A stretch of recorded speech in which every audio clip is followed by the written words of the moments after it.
والسلام على رسوله الكريم صلوات الله عليه وعلى آله وأصحابه أجمعين. السلام عليكم ورحمة الله تعالى وبركاته. بینندگان عزیز و گرامی، ما در برنامه مستقیم گذشته در معامله زن و شوهری یعنی صحبت داشتیم و سوالات خیلی زیاد نسبت به اون موضوع آمده و مردم باز هم یعنی خواهش کردن که خیلی موضوعی مفید و مبرم روز و مشکلی اساسی عائله ها هست در زندگی. برای همین بسیار خواهش کردن که در همین موضوع باز یک صحبت مفصل تری باشد. ما این رو به اینوبت میگیریم. سوال خیلی زیاد آمده است و چی کار کنیم که در پیری فرزندان یعنی زیر پا نکنند و چی کار کنیم که در پیری خوار و ذلیل و زیر پا نشویم و چی کار کنیم که فرزندان رو کامیاب و موفق کنیم که فرزندان کامیاب و موفق باشند. اطراف این موضوع صحبت خواهیم داشت و از بینندگان عزیز و گرامی خواهش میکنم که بعد نیم ساعت اگر سوال ها باشد با سوال ها میگذاریم. حالا نیم ساعت اولی برنامه رو ما برای شده شوی و برای فهم شدن موضوع یعنی شرح و تفصیل میدیم و اهمیت تربیه فرزند رو تا حد و اندازه آشکار و روشن میکنیم و مهم بودن اون رو آشکار و روشن میکنیم. بعد این ساعت انشاءالله سوال به سوال ها میگذاریم. دعای قرآنی هست. پروردگار در قرآن عظیم شان میگوید استعیذ بالله ربنا هب لنا من ازواجنا و ذریاتنا قرة اعین وجعلنا للمتقین اماما.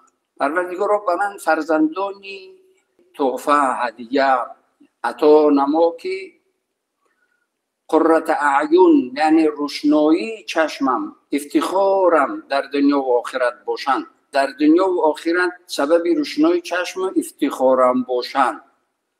و پروردگار ما را از اهل تقوا و از امامان متقیان بگردان که ما هم خود فرزندان خود صالح و مصلح باشیم. همیشه خیرخواهی چیز مردم باشیم. همیشه خیرخواهی مسلمان و خیرخواهی یعنی خود و اهل خانواده و فرزندان خود و خیرخواهی وطن و کشور و این همه باشیم. یعنی انسانی مفید باشیم. این دعا دلالت بر همین میکند. حالا در جای دیگر باز پروردگار یعنی میگوید در قرآن رب اجعلنی مقیم الصلاة و من ذریتی ربنا وتقبل دعاء ربنا اغفر لی ولوالدی وللمؤمنین یوم یقوم الحساب. صدق الله العظیم. پروردگار من رو از جمله عبادت کنندگان و از جمله نیک و نکوکاران و برای من فرزند عطا فرما که نیک و نکوکار و عبادت کنندگان باشد. رب اجعلنی مقیم الصلاة و من ذریتی. در این دعا در این آیه کریمه هر بنده مؤمن آرزو میکند که پروردگار و من فرزندی نیک و فرزندی صالح و فرزندی نکوکار و فرزندی عبادت میکردگی که برای چی عبادت میکردگی؟ به خاطر که تمام نیکی های فرزند به پدر و مادر نوشته میشود. برای همین در اینجا میگه که فرزندی عبادت میکردگی رب اجعلنی مقیم الصلاة من را از نماز برپا کنندگان و فرزندان و ذریه های نماز برپا کنندگان در عموم عبادت کنندگان و نکوکاران فرزندان عطا فرما. به خاطر چی؟ به خاطر که فرزند هر نیکی که انجام میدهد یعنی هر نیکی عبادت است. چی نماز، چی دستگیری کسی، چی خیرخواهی کسی، چی یعنی انسانی مفیده باشد فرزند تمامی یعنی در تمام عملهای صالح نیک فرزند پدر و مادر شریک هستند. برابر اون فرزند و پدر و مادر اجر داده میشد. برای چی؟ به خاطر که همین پدر و مادر نیستن که فرزند رو تربیت کردن به جای رسانیدن. دوام آیت چی میگوید؟ رب اجعلنی مقیم الصلاة و من ذریتی ربنا وتقبل دعاء ربنا اغفر لی ولوالدی. پروردگار من و پدر و مادرم رو رحمت و مغفرت، جایشون رو جنت، روحشون رو شاد بگردان. تفسیر ایشوری در اینجا میگوید که یعنی پروردگار میگوید که بنده طلب فرزندی نیک داری، میخوای فرزندی نیکت بدهم، فرزندت بدهم که سبب روشنایی چشم و افتخار دنیا و آخرتت باشه، پس فرزندی نیک باش. خودت فرزندی نیک باش، برایت فرزندی نیک میدهم. تجربه حیات زندگی اثبات کردگی هست که هر انسانی که فرزندی نیک برای پدر و مادرش باشه، پروردگار برای اون فرزندی نیک میدهد. هر انسانی که پدر و مادر آزار داده باشد، از فرزندانش آزار میبیند. این قانونی هست که پروردگار این رو جاری کردگی است، هیچ کس نمیتواند تغییرش بدهد. بینندگان عزیز و گرامی، دیدید نفری رو که پدر و مادر رو خیلی احترام میکرد و فرزندانش احترامش نکنند، یا عکس این. شما دیدید فرزندی رو که پدر و مادر رو آزار میداد و فرزندانش آزارش ندهند؟ هیچ ممکن نیست. یعنی این قانونی خداوندی هست. حتی اگر اون مسلمان هم نباشد، حتی اگر به پروردگار باور هم نداشته باشد، پروردگار این قانون رو بالای تمام انسانیت جاری میکند. اگر مسلمان هم نباشد لیکن نسبت پدر و مادر خیلی رحمدل و مهربان و غمخوار باشد، چنین فرزندان برایش میدهد. اگر آزار بدهد، فرزندانی میارد که آزارش میدهند. خب این قانون است. حالا در اینجا میگه پروردگار رو فرزندی نیکم بده، مستقیما بعد از این میگه پروردگار رو من و پدر و مادرم رو رحمت و مغفرت کن. یعنی پروردگار میگوید که میخوای فرزندی نیک، فرزندی نیک باش. فرزندی نیک باش برای پدر و مادرت تا اینکه برایت فرزندی نیک بدهم. تربیه فرزند.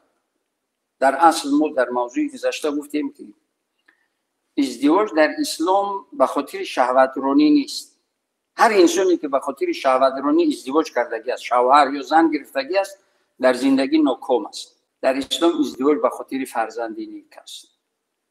برای همین هم آمیزش یا همخوابگی با همسر، با شوهر، با زن، هر دو طرف قبل از لباس کشیدن بسم الله الرحمن الرحیم اللهم جنبنا من الشیطان و جنب الشیطان ما رزقتنا. پروردگار ما رو از شیطان دور و شیطان رو از اون چیزی که به ما روزی میگردانی از فرزند دور بگردان. این دعای قبل از آمیزش یا که قبل از همخوابگی با همسر است. پس مقصد معلوم می شود که در اینجا یعنی شهوت در نظر نیست، فرزند در نظر است. حالا اگر این به نظر نگیریم، همه اونایی که شهوت به نظر میگیرن با هر کسی خوب و خیز میکنن، شما ببینید زندگی همونا چقدر یعنی بی‌برکت است. چرا که زینا زندگی رو، رزق رو، فرزندان رو، اهل خانواده همگی رو بی‌برکت میکنن. یکی از خصلت‌های بدی یعنی نحسی و کثرتی و کثافتی زینا بی‌برکت کردن رزق، بی‌برکت کردن عمر، بی‌برکت کردن فرزند، بی‌برکت کردن اهل و خانواده، بی‌برکت کردن شأن و شرف و عزت انسان. این همه رو از بین میبرد، بی‌برکت میکند. این عزت و برکت و سعادت این یعنی اگر خدا ندهد سرت در سنگ بزنی نمیآید. و خاطری که این همه برکت بیاید با راه حلال زندگی کردن. میخواهید که در تربیه فرزند کامیاب شوید، قبل از همه لقمه حلال و نیت نیک و همیشه دعا که پروردگار رو به من فرزندی نیک عطا فرما. در نتیجه پروردگار این نعمت رو با برکت برایت میدهد. قبل از ازدواج چیکار کنیم که در تربیه فرزند کامیاب شویم؟ قبل از ازدواج ما باید نگوییم که همسر زن میگیرم. جستجوی زن نکنید، میگوید جستجوی مادری فرزندان کنید. مادری پاکدامنی با عفت، مادری نیک برای فرزندان جستجو کن که این بازیچه نیست، این هزل شوخی نیست. مؤسسه های بین المللی تحلیلی و تشخیصی بعد نظرسنجی و نظرپرسی 100,000 اویله ها به خلاصه آمدن که 90% سعادت انسان از همون زن و همون فرزنده و اهل خانواده وابستگی دارد و 90% بدبختی انسان هم از همین زن خانواده وابستگی دارد. برای همین در تربیه فرزند قبل از همسر کفتن باید یعنی زنی پدردار و مادرداری، یک عائله با آداب و اخلاق و دیندار و با یعنی معنویات تربیه یافته، پاکدامن، نیت نیک داشته باشد، زندگی رو بفهمد، مقصد از شوهر کردن رو بداند که چرا شوهر میکند. اگر هر زنی پیش از شوهر کردن مقصد و حکمت شوهر و حکمت زندگی رو بداند، خانه‌اش رو با همسرش با شوهرش یعنی جنت میکنه. لیکن متاسفانه میبینید که گاه ما رئیست فتوا داریم اینجا، خیلی شکایت ها زیاد میآید. بار شکایتی آمد، نفر مرد نزد من آمد گفت که من در یک عائله‌ای که خانه آرام، زندگی آرام، احترام، پدر، مادر، فرزندو همه یعنی آداب، اخلاق، هیچ نفری یعنی حقوق هیچ نفری پایمال نمی شود، نه پدر نه مادر نه فرزندو. پدر و مادر نسبت فرزندو مهربانند و فرزندو نسبت پدر و مادر خیلی احترام دارن. با این طریق زندگی ما زندگی داشتیم و زن گرفتم. حالا میگه نمیدونم بی سبب بی اساس گاه میبینید قش قوق میدوزد، گاه میبینید میگه داد میزند، گاه میبینید دشنام میدهد با سببهای اندکی و بی سبب بی هیچ چیز. میگم زنک جون چی گپ شده است؟ چرا چی معامله میکنی؟ به خاطر چی؟ برای هیچ چیز، برای هیچ چیز. طبیعت خودت رو، طبیعت اهل خانواده رو همه رو خراب میکنی. چرا این همه بدگویی ها و سختگویی ها و دشنامدهی ها؟ یک بار نه 10 بار نه گفتم که بیا یک مصلحت. زندگی ما حالا دیده شده که یک زندگی یک خانه آرام احترام است. هیچ کسی تحقیرت نکرده است و هیچ کسی تحقیر نمیکند و همه یعنی آرام آسوده زندگی میکنند. چون یعنی هیچ نمیفهمم که برای چی این کارها رو انجام میدهی تو. خلاصه بعد میگوید که خب شوهر میبخشی، ما در خانه کلان شدگیم که سحر میخیسیم وقت چریغ و دشنام و داد و فیغان و من 20 سال با همین روش زندگی کردم. حالا که در یک روز، در 2 روز، در یک هفته، در 2 ماه من نمیتونم خود را تغییر دهم. کمی صبر کن تا اینکه من تغییر بیابم. یعنی با زبانی حال میگه پس گفت که صبر کن حالا که من به خود بیایم. یعنی در این قالب شما یا در قالب معنویات یا در قالب آداب و اخلاق راست شوم تا اینکه زنده مثل شما زندگی آرام پیش ببرم. من این قصه به خاطر چی میگم؟ به خاطر که 90% سعادت انسان از همین اهل خانواده و از همین زن فرزندان وابستگی دارد. بسیاری اهمیت نمیدهم به تربیه فرزند. در زندگی بسیار دشواری ها و مشکلی ها و مشقت های زیاده میکشند. حتی با خدا نشان ندهد به بیماری ها، به فلج، یعنی دل میزند. 90% بدبختی انسان از همین اهل خانواده است. 10% عامل‌های بیرونی است که انسان رو کامیاب میکند. 90% کامیابی و سعادت انسان از فرزندان و از اهل خانواده و از یعنی زن و فرزند وابستگی دارد. یا بدبختی انسان 90%. برای همین قرآن میگه که ربنا هب لنا من ازواجنا و ذریاتنا قرة اعین. روشنایی چشم. برای که فرزند روشنایی چشم شود پدر و مادر باید چیکار کنه؟ گپ سری می‌دارد. این مهم اساس است.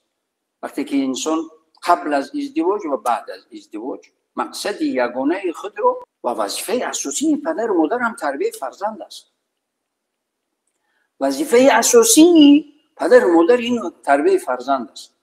حالا ازدواج به خاطر فرزند، وقتی که فرزند آمد مسئولیتی اساسی و وزنین ترین سنگین ترین تربیت فرزند است که باید فرزند رو دویم بچم موافق شریعت اسلامی، موافق گفته‌های خدا و رسول خدا صلی الله علیه و سلم. یعنی تربیت فرزند 3 مرحله دارد: تا 7 سالگی، تا 14 سالگی، تا 21 سالگی.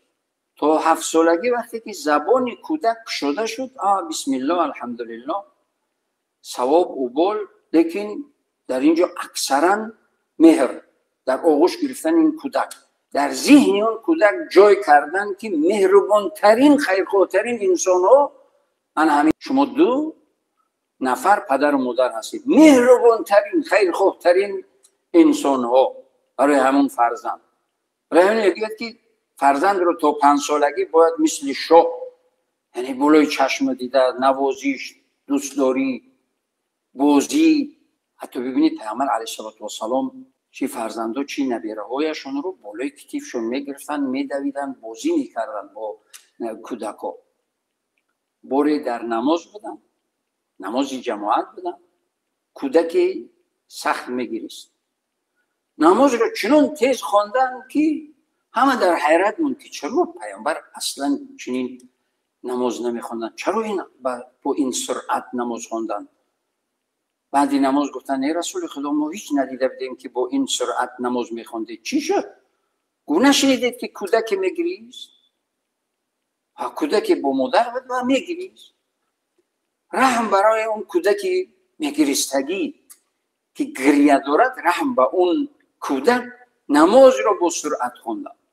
یعنی انسان نزد پروردگار قدر دارد، چی در بطن مادر باشد، چی کودک باشد، چی جوان باشد، چی میانه عمر باشد، چی پیرانسال باشد، چی زیر خاک باشد. حالا ببینید در قبرستان نماز خواندن درست نیست، بالای قبر راه رفتن درست نیست، بالای قبر نماز خواندن عبادت است. ولی نماز با پروردگارت رو عبادت میکنید، بالای قبر نماز نخوان میگوید اینجا انسان خوب است. اون انسانی در زیر خاک بده قدر دارد، شرافت دارد. برای همین پروردگار میگوید استعیذ بالله ولقد کرمنا بنی آدم، ما انسان رو مکرم و محترم آفریدیم. انسان مکرم و محترم است در اسلام. پیامبر علیه السلام با نبیرگانشون بازی میکردن، یعنی آوازی حتی شتر میکردن، آوازی اسب میکردن، بازی میکردن. برای چی این همه بازی با کودک، با فرزند؟ حتی باری اعرابی یعنی چی؟ صحرانشینی، از صحرا، دور از جمعیت و از فرهنگ و از معرفت و از معامله و مناسبت و از این همه دور. نزد پیامبر نشسته بودن. پیامبر علیه السلام امام حسن امام حسین رو در زانویشون میشینن، از پیشونه‌هایشون، از رخساره‌هایشون بوسه میزد هر وقت. بعد اون اعرابی گفت که والله، یعنی قسم به پروردگار که ما هیچ فرزندان رو بوسه نکردیم، میبینیم که اینقدر نسبت این کودک‌ها شما مهربان هستید. پیامبر علیه السلام گفتن که وقتی که رحم از قلب شما گرفته شود من چی کنم؟ یعنی آغوش گرفتن فرزند، نوازش کردن فرزند، دوست داشتن فرزند عبادت است، اجر دارد، ثواب دارد. همچنانه که آغوش گرفتن زن، بوسه زدن زن، مهربانی کردن، اظهار محبت عبادت است، اجر دارد. فرزند هم چنین است. یعنی تا 7 سالگی فرزند رو چنان مناسبت باید کنید که در ذهن و مغز و روح و روانش جای شود که مهربانترین، عزیزترین انسان ها این پدر و مادرم هستند. لیکن وقتی زبانش شده شد و پاش شده شد، و بال و ثواب و آداب و اخلاق و تا حدی، یعنی مجبوری نیست تا 7 سالگی، با روح مهربانی و با روح یعنی آسایشتگی و با روحی یعنی چیز محبت. بچم ترینک بچم اینی اکاشا بگو السلام علیکم، اکاشا بگو خوش آمدید، مهمون بگو خوش آمدید. زبان کودک شده شد باید که کلمه های احترامانه، کلمه های احترام، کلمه های آداب، اخلاق، معامله نیکی، این همه را با آموزونی. یک جا نشسته بودم، در یک خانه نشسته بودیم، کودکی در دست پدرش آمد. بعد یکی از مهمانان قطعی شوخی کرد که دشنامی زیشتی داد به اون مهمان. خب دیگه اون مهمان هم خندید، ها ها ها ها. پدر اون کودک هم خندید، ها ها ها ها. من گفتم این چیکار کرد که شما اینقدر خرسند هستی؟ کودک باید بگو نه بچم، دشنام دادن اوبال است. و از خوردی که وقتی که گفتید که عیب است و اوبال است دشنام دادن، این کاغذ سفید است، هر چی که نوشتید همون میمونند در ذهنش. فردا که کلان شد از گلوی خودت میگیرد، اوچه خودت دشنام میدهد. ندیدید بعضی فرزندو مادرش رو، مادر پدرش رو دشنام میدهد، برای که ها ها ها ها میگوید، میخندد، فکر میکند که خیلی کاری بزرگی کرده است و در نتیجه بعد از گلوی همون پدر و مادر میگیرند. برای همین تا 7 سالگی اساس مهر و محبت، اظهار محبت و ادب اخلاق. از 7 سالگی تا 14 سالگی تعلیم هر روز. لیکن فرزند رو نگویید که فرزند فلانی است و تو نمیشوی و تو نشدی و تو دیگر و دیگر. نه، هیچ وقت فرزند رو باید سرزنش نکنید. وقتی گفتید که والا فرزند رو گفتید هیچ چیز نمیشوید، اون هیچ چیز میشود. برای همین همیشه بچم کوشش کن، آفرین، بارک الله، یکی از دانشمندان تو پروفسور میشوید، تو دکتری علم‌های دیگر میشوید، تو یکی از دانشمندترین ها میشوید. تو از یعنی فقط کوشش کن، با کوششت میشوید، تمام. یعنی فرزند رو همیشه دلبرداری و همیشه تشجیع و ترغیب. این گفته خدا و رسول خدا هست اگر میخواهید فرزند نیک شود. ولی قبل از این متاسفانه چرا فرزندان دشمن مادر یا دشمن پدر میشوند؟ برای که بسیار بیرحمی میکنن نسبت فرزند. بیرحمی حتی از توان فرزند زیاده کاری رو گفتن این ظلم است، حرام است. در توان فرزند باید هر خدمتی هم که باشد از توانش بیرون باید نباشد. حتی در همون آموختن علم هم که باشد، یعنی راستا به استخاره 8 ساعت بخونی یا 10 ساعت، نه موافق توانش. متاسفانه حالا بعضی از مادرها حامله‌دار است، همون طفلکی که در بطن نشست اون رو دشنام میدهد، همون دشنامش تأثیرش میکنه. یا تولدش کرد، گریه کرد کودک، و جایی که بگید که الحمدلله خدا را شکر پروردگار به من فرزند داده است، بسم الله الرحمن الرحیم گفته شیر بدهد، دل جگرت بریزد، دل جگر ما خوردی، بمبری نمی چی. این همه دشنام ها فکر نکنید که اون کودک نمیفهمد و تأثیر ندارد. وقتی که فرزند رو دعای بد کردید، اون دعای بد شما تأثیر داره، خصوصا مادر یا پدر تأثیر بد دارد. بعد که اون کلان شد از گلویت میگیرد، زیر پایت میکند. به خاطر چی؟ به خاطر که برای خود دشمن ساختی، دشمن کلان کردی. دل جگرت بریزد، بم بری، دل جگر ما خوردی، میم بری خواه کنی دیگر نعوذ بالله. بسیار گپای قبیح هست، لیکن وجود دارد. بعضی از مادرها این سخنان رو میگویند، بعد میخواهند که همون فرزند باز براش مهربان باشد و بالای چشم دیده بردارد. خاطر جمع از اویی که دشنام دادی و اون همه سخنهای بد و اون همه عصبانی شدن و بد گفتنهای اون فرزند، خاطر جمع اون هیچ وقت برای تو مهربان نمیشود. چرا؟ به خاطر که برای خود یک دشمن کلان کردی، شیر دادی. حالا برای چی مادرها پیش خب بسم الله میگفتن، فرزند شیر میدادن، الحمدلله میگفتن، شیر یعنی فرزنددار که شده، شیر که دادن الحمدلله خدا را شکر که پروردگار به من فرزند داده است که فرزندم رو شیر دادم. الا میگفتن. این الا گفتن این مادر بسیار تأثیری مثبت و تأثیری مفید دارد. اون الا کلمه چی یعنی چی معنی دارد؟